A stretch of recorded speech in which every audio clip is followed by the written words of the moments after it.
philosophy behind defense is you try to limit the offense's capabilities or options. When I'm playing defense, the first thing I try to notice is some of the weaknesses of the offensive player. And noticing, I look at his tendencies. Does he like to go right? Does he like to go left? Can he use his right? Can he use his left? Does he like to shoot? Or can he shoot? If he can shoot, I'm gonna make him drive. If he can't shoot, well, I'm gonna back off and make sure he doesn't drive, forcing him to do things that he doesn't want to do. And as a defensive player, that's what you try to do to an offensive player. You try to put him in an uncomfortable situation so he cannot be as effective.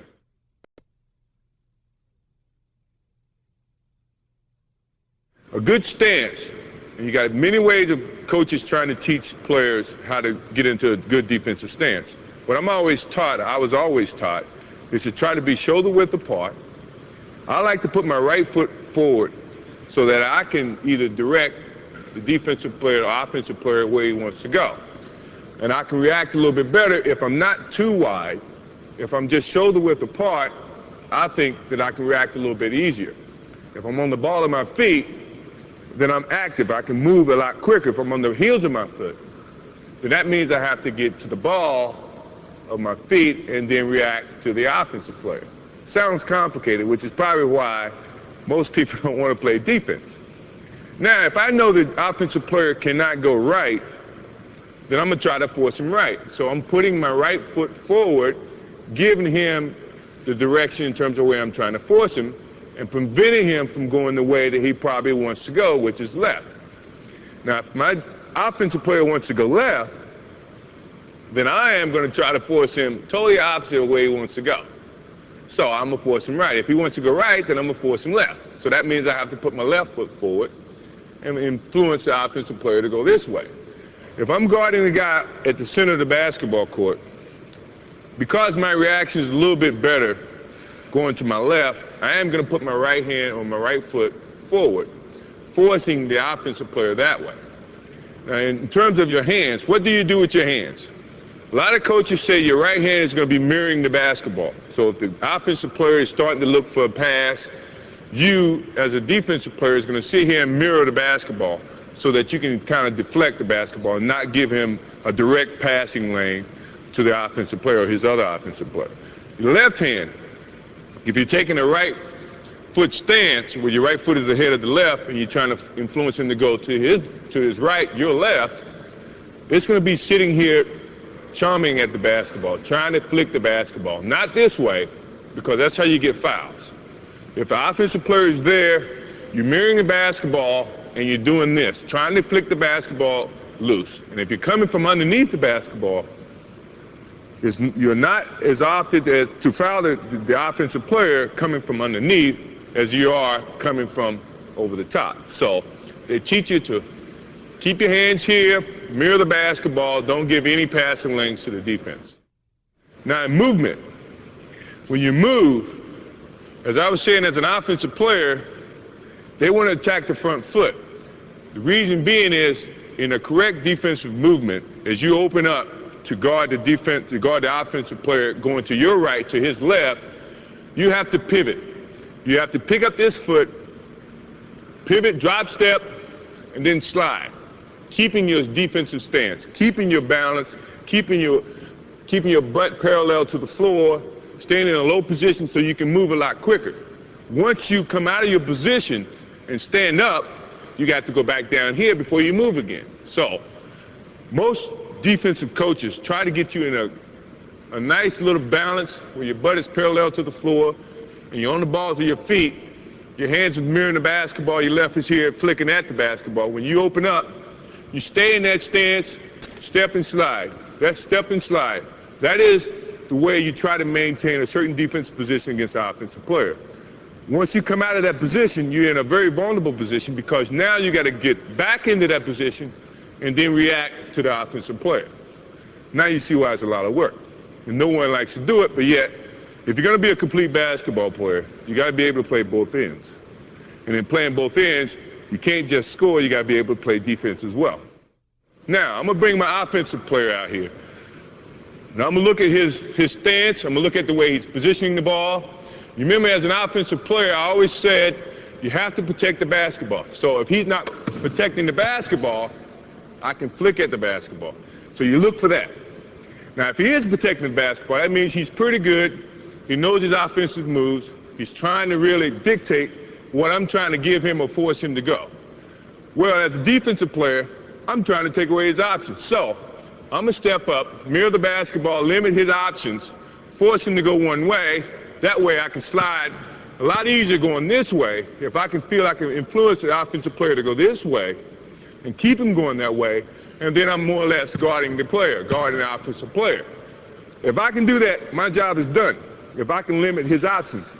Now, if he's a good offensive player, he wants to maximize his options.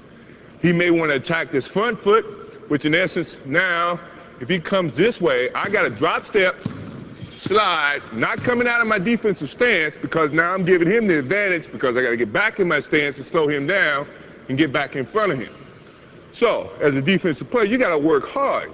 You got to work hard to take away his options and limit his options. But at the same time, when he attacks you, you have to be in a good enough position to play good, solid defense. You should never come out of your stance. You should always be in your stance with the ball at your feet. Hands are very active, moving, trying to limit his passing, trying to aggravate him as an offensive player, create mistakes if he can make mistakes. If he's not really good, sound offensive player, he's going to give you some options to attack him from. You just have to pick those options carefully. And not with your hands, not with poor defensive stances, but with adequate and certain fundamentals as a defensive player. So if I'm playing him, and I'm moving, I'm stepping and sliding, I'm sliding, using my body, using my slide, standing in front of him, trying to contend his offensive capabilities. And then when he starts going different directions, I'm still stepping and sliding. Still stepping and sliding. I'm always balanced. I'm always on the ball of my feet. All right? Takes a lot of work. No one says it's going to be easy, but to be a complete basketball player, you got to be able to play defense as well.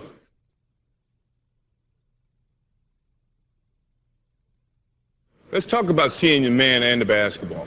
It's a lot of ways that coaches teach that are not really correct, in the sense that you have to turn your head back and forth. We call that your head's on a swivel.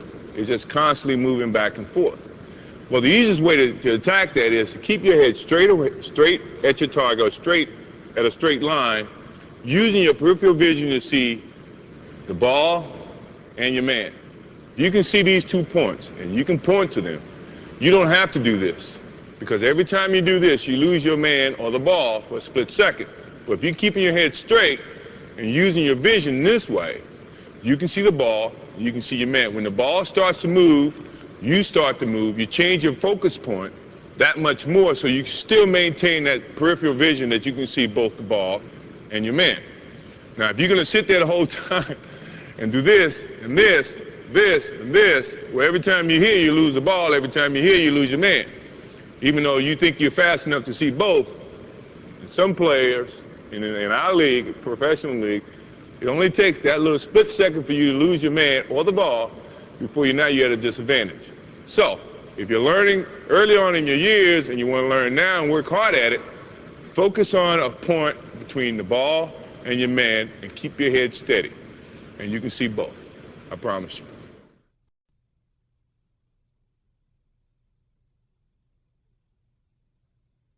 All right, let's illustrate one pass away along with 2 passes away, where your focus is at a center point, and you can see man and ball, and you're denying the offensive player the basketball. So, your hand's going to be in the passing lane, your eyes are going to be right over your hands, because you can still see the ball and the offensive player, and you're in a denial situation. The denial means you're not going to let her get the basketball or let your offensive player get the basketball. My defensive stance is still in a balanced area, so I'm not out of my defensive stance, but I'm still in my stance, and I can react to the movement of the basketball. My hands are still going to be in a position to play defense. Now, if he passes the ball over to my other friend here, which now becomes 2 passes away, my eye level changes to where I can see the ball and my man. If I have to point, I can point. So I'm still in a defensive stance, my head's straight ahead, I'm using my peripheral vision. Now, if he decides to take a dribble to the basket, I see that, I react, I step, slide. Now, as a defensive team, when I move or when you see the offensive man go to the basketball, if everybody is in the same stance where you can see the ball movement and see your man, we're going to react to that. We're going to react to the ball, but yet we still going to see our man at the same time. That's how you team, from a team defensive stance, we call it being on a string.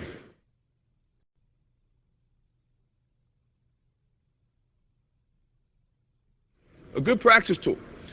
You have seen me in certain situations, even in games, when I step to the free throw line and I'm just joking around, I may shoot a free throw with my eyes closed. Well, the purpose that I shoot with my eyes closed is that I want to believe in the fundamentals that I've been taught or I've been practicing. So the best way to do that is to do it with your eyes closed. Nothing changes.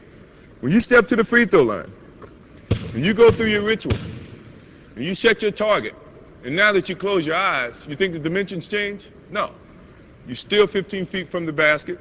The rim's still 10 feet high. So everything should be kept on the same plane.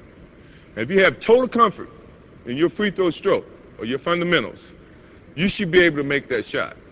Not just going to shoot with the same percentage, but when you release it, you know it's in the same target, at the same target, with the same type of shot. So, good practice tool is to start, go through your ritual, see everything, make the first one with your eyes open. So now it isn't, you have everything in rhythm.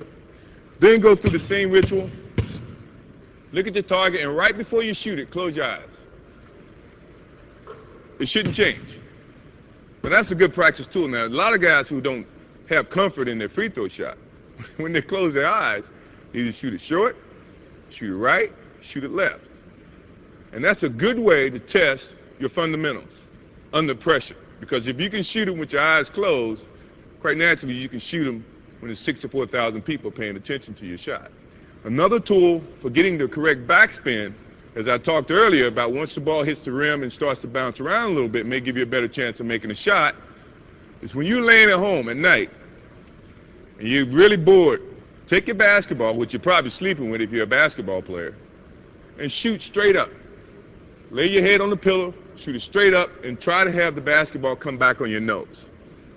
Now, if you can do that and do it with some consistency, then you get the correct form of a shot. Not just a free throw shot, but a shot in general. And the best way to do that is take it and finish it. What I used to do is I try to shoot it straight up and catch it right on my nose. As you can see, the finish and everything, the backspin is perfect. You're shooting it off of these 3 fingers. Now, if you're using these 2 fingers, the ball is going to start to go left or right, and it's not going to end up on your nose. It's probably going to end up on your ear or miss your head to the left. And these are the thoughts that you should work on, just trying to enhance your correct follow-through and your correct form as a shooter. They work for me. They may not work for you, but at least give it a try. Next thing you know, you'll be a better free throw shooter.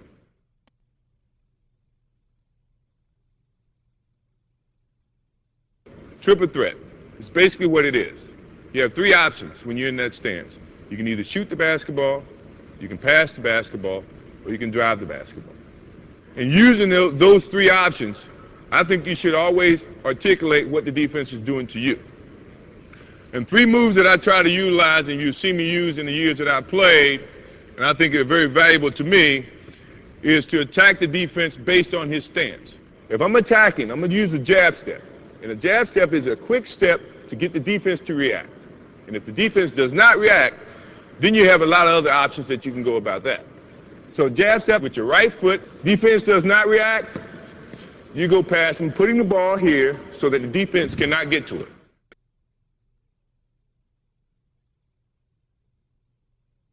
Now the second move of that triple threat situation is called a crossover. And the crossover is strictly just a change of direction. And let me show you exactly the way it should be done. In protecting the basketball, you're jabbing with your right foot, and the defense sometimes react that way, and you want to change your direction. This is what most of the people do that's going to get called for traveling. In jabbing with this right foot, they get so quick, they go this way by moving their left foot, which is your pivot foot. That is traveling in any league. So the correct way to do it is when you jab, now you're going to pick up the same foot that you jabbed with and change directions. And in putting the ball down, good defensive players, if you put the ball out here, have long enough arms, Scottie Pippen for one, can slap it, your momentum is going this way and the ball is going that way. Good way to correct that is when you jab, now you change, if you put the ball here, you got protection from your right leg. Your hand should be here protecting the basketball anyway. So now the only way the defense can get to that ball is to go through your arms, go through your legs. 9 times out of 10, it's going to be a foul. I say 9 times out of 10 because I could get away with it, but I don't play anymore, so you don't have to worry about that. So, jab step, change the direction this way, putting the ball inside your legs. Now, the good thing about an offensive player is you got to be able to go both ways. If you go one way, now you're limiting your options.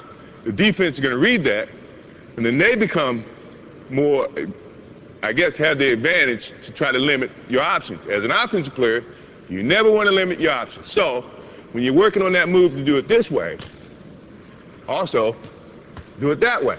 So now you can have 2 options. If my man's taking a defensive stance, the thing that I'm looking at right now is he's playing parallel. So now he's playing me to go either way, which is good. Which and also, to me, means all I have to do is give him a nice little fake this way.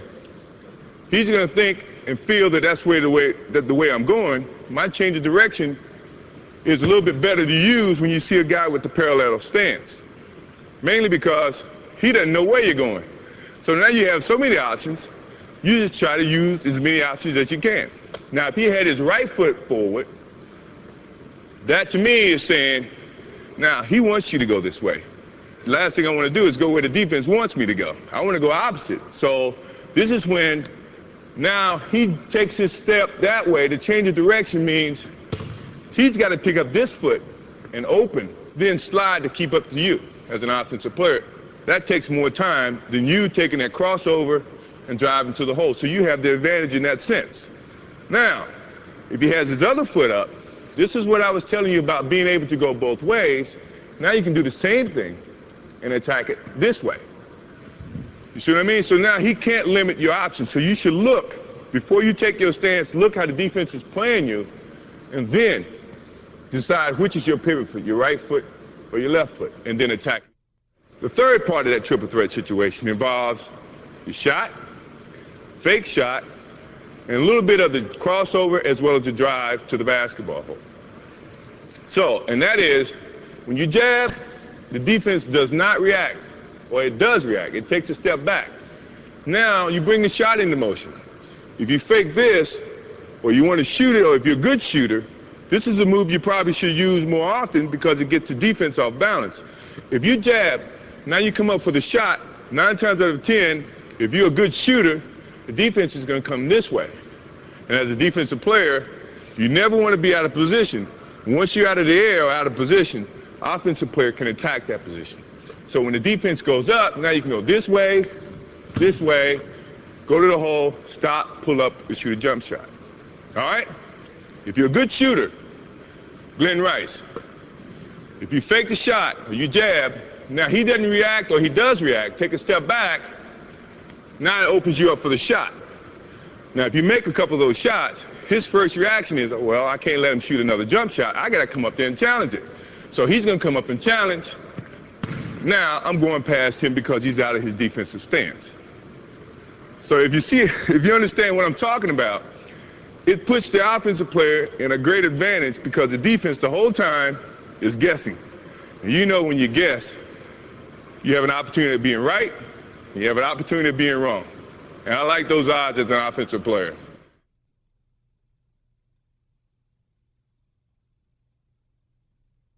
All right, the most difficult shot other than the free throw is a fadeaway. I get a lot of questions from kids and even grown-ups and adults about a fadeaway jump shot.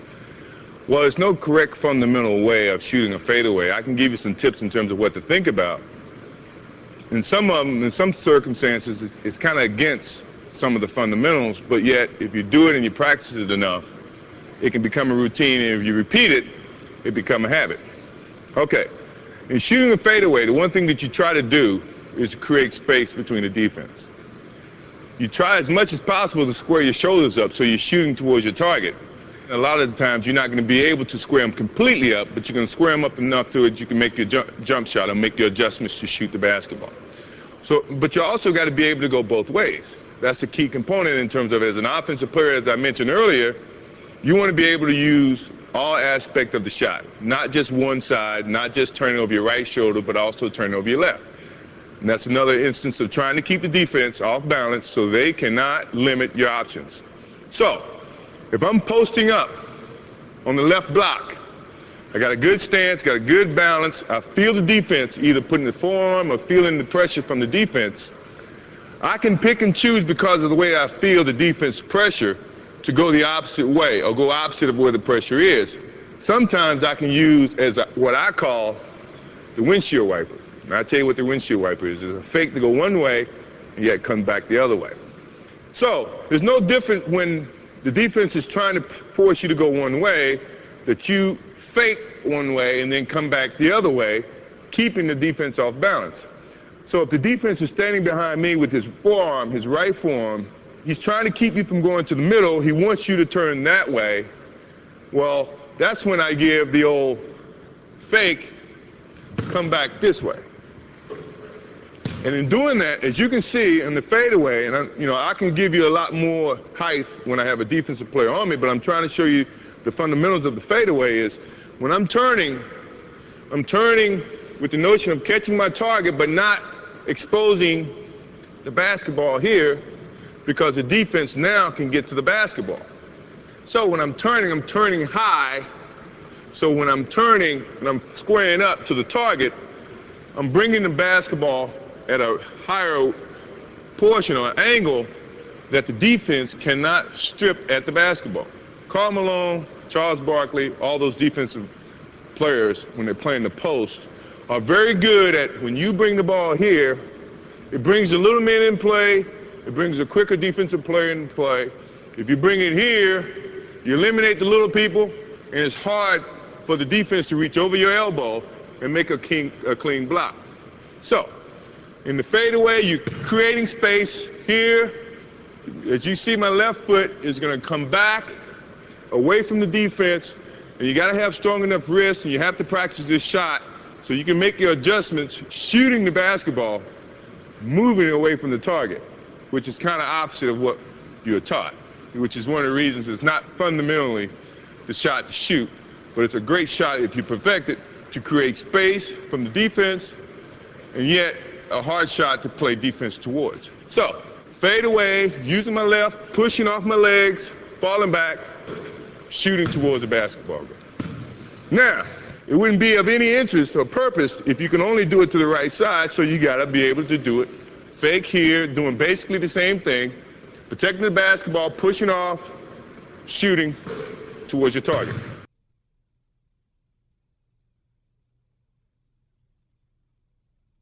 As I said, now you got to be able to shoot it on both sides. And it doesn't change going from that side of the court to this side of the court. Everything are basically the same.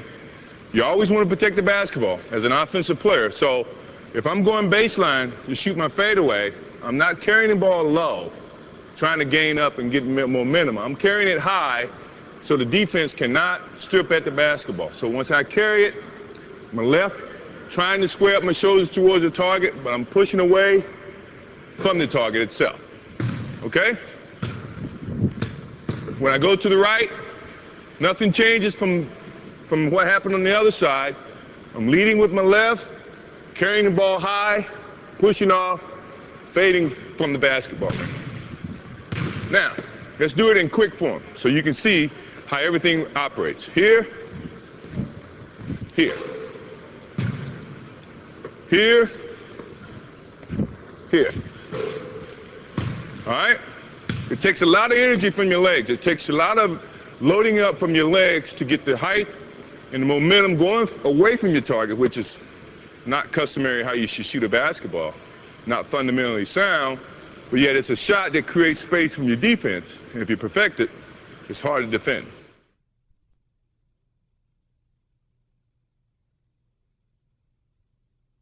Now you're working without the basketball. And sometimes that's very important because the defense, you keep the defense moving. If you keep the defense moving, it can't really set up to your progress. So And moving without the basketball, there's a lot of different ways of doing it. Reggie Miller is a very good example of that, who moves without the basketball, and that's one of his strong talents. So if you have defensive players and you have offensive players setting your screens, here are some correct ways of getting to the basketball with an open shot, squaring up, and shooting the basketball. I'm gonna use my friend Fran to be the passer. And what I'm doing is using the defense, working towards the defense, or working with the defense to get myself open. So when I'm coming off a screen, for instance, and we'll let my other friend be my screener, and when I'm coming off the screen, I am now feeling that I'm gonna be open. So I'm gonna start squaring myself up to get the shot. So as I'm coming off the screen, I see the passer, I'm squaring up with my right foot pivoting, shoulder square to the basket, and then I'm into my shot. All right? So let me show you very quick how that happens. So I'm moving, squaring up, shoot. So the basis of that, when I come off the screen, I'm squaring up, I got my target, she gives me a great pass, I use my right foot, pivoting, bringing my left, my shoulders are towards your target, and now I'm in the same form to some degree as my free throw shot, which is a good form. Now, if the defense starts to cheat, say, if the defense comes here and he goes over the top, then I fade back. Now, it's a different way of setting myself up.